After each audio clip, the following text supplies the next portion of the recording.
Karena ini masuknya senjata tebas, senjata tempur. Dan ada bekas darahnya. Ada. Yang namanya bekas darah Nggak bakal hilang. sampai kapanpun nggak akan hilang.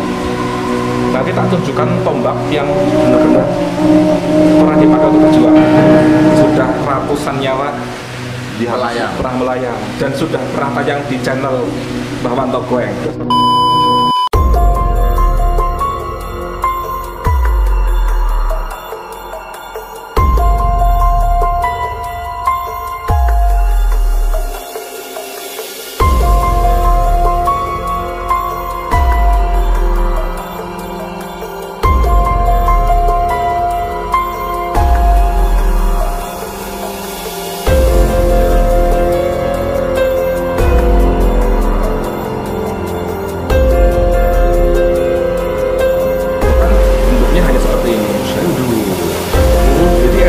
Ini kan banyak sekali kita temukan di artefak-artefak Candi Borobudur.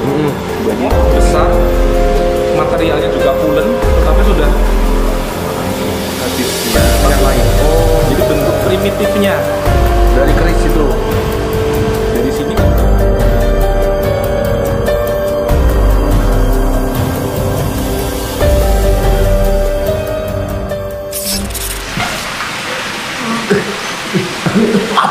Pas ketekan dulu nih. Ya abot banget. Bisa banget. Wah, coba bantu Mbak. Bismillah dulu Mbak. Sini syuting aja iya. Orang raimu mau syuting gini aja but-but. Nyoting gini. Ini bobot berapa ton ini? Ini bobot 75 kilo, Mas. 5 ton, cuy. Ini ada Mas P dulu.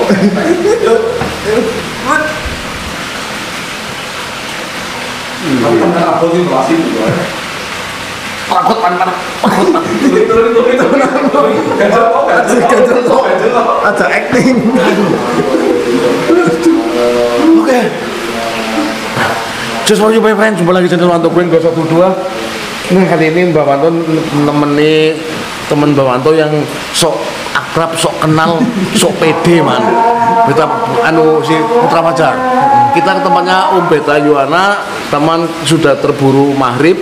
Kita sholat dulu dan kita akan review beberapa pusaka koleksi Om Beta yang bau darah, yang semua itu berbau darah, pembunuhan, itu darah sejarah.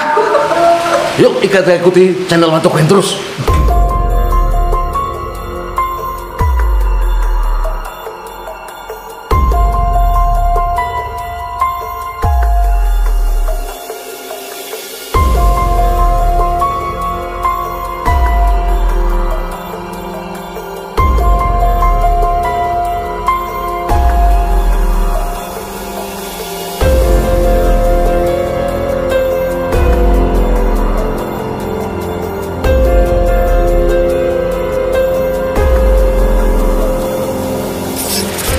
Menyerbu ke Batavia. Ada filmnya kan ya? Ada itu.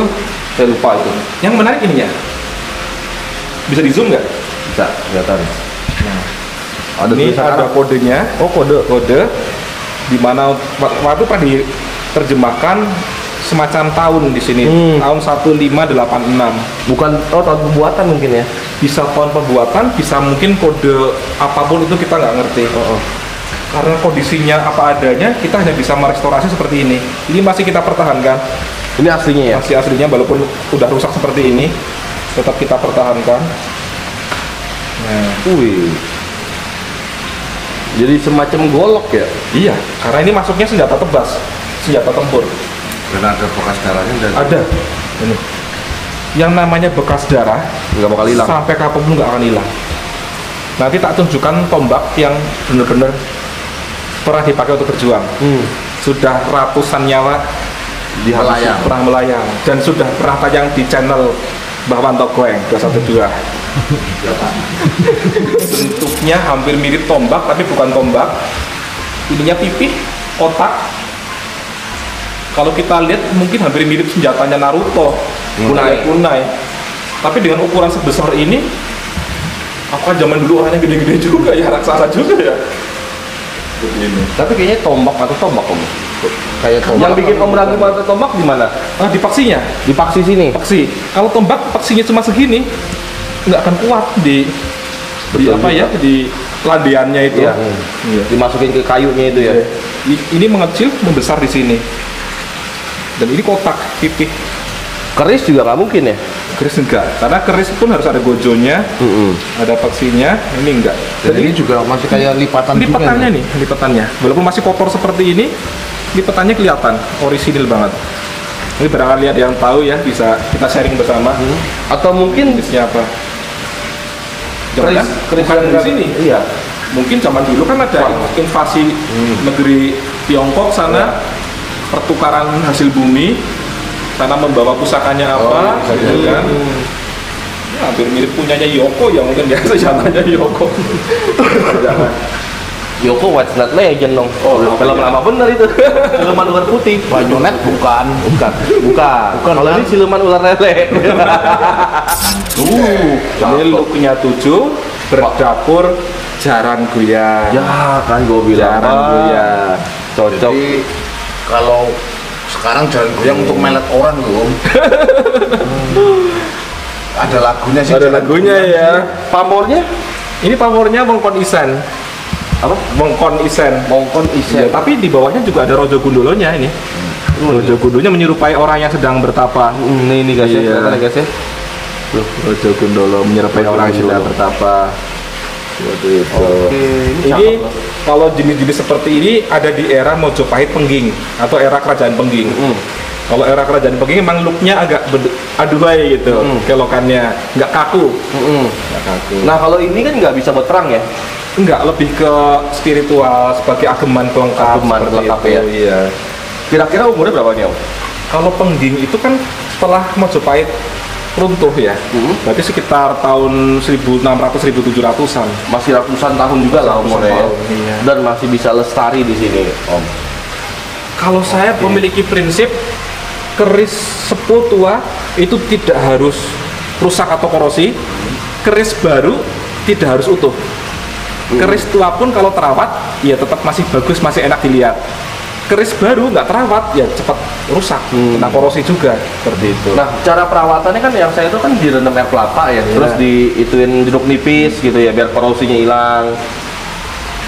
Ini nanti takutnya ada pro kontra. Ini mungkin jangan ditiru ya. Jangan ditiru. Iya. Kalau bagi saya leluhur dulu kenapa harus pakai air kelapa, pakai Ada jeruk? filosofinya kan? Pertama karena ada filosofinya, ada menggunakan unsur-unsur alam dan sebagainya. Karena zaman dahulu itu belum tahu bagaimana caranya menakar tingkat keasaman. Oke. Makanya pakai air kelapa yang udah tua Air kelapa tua ya. supaya mengasamkan sehingga Kelapa hijau. apa namanya noda-noda maupun Iya. biang karat terangkat. Yang rontok nih karat. Rontok. Padahal kalau nggak tahu tekniknya justru akan merusak bilah. Karena asam yang tidak terkontrol itu akan mengikis bilah. Jadi nanti akan muncul pori-pori dan sebagainya. Kalau zaman sekarang yang praktis pakai kimia aja nggak apa-apa. Pakai citron dipakein air, tapi di set pakai pH meter di pH antara 3 sampai 4. Oke. Itu yang cara sekarang lah ya. Iya, lebih aman. Lebih aman. Cara ilmiah untuk ya di apa ya dibilangnya Mah ya. Bukannya menghilangkan yang zaman dulu bukan ya? Bukan ya, cuma tidak takutnya mengikis Ya. takutnya seperti itu. Oke. Jadi ada 3 unsur perawatan. Yang pertama itu perawatan jangka pendek. Kalau kita biasanya minyakin pakai minyak keris seperti itu ya jatuhnya bisa 3 bulan sekali. Itu kita cek, kita minyakin. Kalau ada biang karatnya kita gosok pakai penghapus. Nanti kita minyakin lagi. Itu perawatan jangka pendek. Untuk perawatan jangka panjang itu kita bisa lakukan warangan. Warangan ya. Ya, jadi bilah yang kotor kita rendam dulu, diputih dulu sampai benar-benar bersih. Kemudian setelah itu dimasukkan ke cairan warangan, keluar pamor. Itu awet. Jadi bilah yang diwarangi itu bisa bertahan sampai 5 sampai 10 tahun. Jadi diasepin dupa ya, warangan aja ya. Nah, ini Beda lagi. pengasapan dupa maupun kemenyan zaman dulu itu juga salah satu teknik untuk melindungi bilah supaya tidak mudah keratan. Jadi bukan mistis-mistis yang aneh-aneh bukan ya? Karena kemenyan itu juga ada semacam zat kimia seperti plastik ya. Iya. Seperti lilin, maaf, Iya, seperti lilin. iya, Jadi iya. bisa melapisi bilah juga sehingga tidak mudah kena korosi. Nggak benar korosi. Jadi Karena- ada penjelasan ilmiahnya ya. Justru leluhur kita itu zaman dulu itu sudah memikirkan sampai sedetail ini. Kenapa orang zaman dulu membakar kemenyan? Itu ternyata anti kanker, anti apa namanya kanker, kemudian anti bakteri juga. Lebih awet juga gitu seperti itu. Kemudian untuk yang ketiga yaitu perawatan secara spiritual. Kalau perawatan secara spiritual biasanya setiap era-era atau masa tertentu kita lakukan jamasan pusaka. Jamasan pusaka. Biasanya di Surat. Kenapa jangan sering-sering dijamas? Iya. Karena untuk menjamas itu kan pakai air, terus pakai kembang, dan air itu kan korosif banget. Jadi kalau semakin sering dicuci ya semakin rusak bila. Makanya kalau setelah dijamas secara spiritual sudah langsung cepat-cepat dikeringkan, minyakin lagi, asapin lagi, biar enggak itu muncul biang Biang karat. sih. Iya, biang karat. Bukan yang biang keringet, bukan. Beda. Yang beda. Itu mampaan luput. Biang keringet beda. Oke. Jadi warakanya bukan yang asli ya? Bukan, iya. Karena pada saat ditemukan bentuknya hanya seperti ini. Ini ada, nih kelihatan nih ada meteorit dalam banget nih. Jadi besinya udah zaman nggak enak lah. Jadi era Kadga ini kan banyak sekali kita temukan di artefak Candi Borobudur. Ini Satu ya? keris lurus. Ini apa ya? Cikal bakal munculnya jenis pusaka yang lain. Jadi bentuk primitifnya dari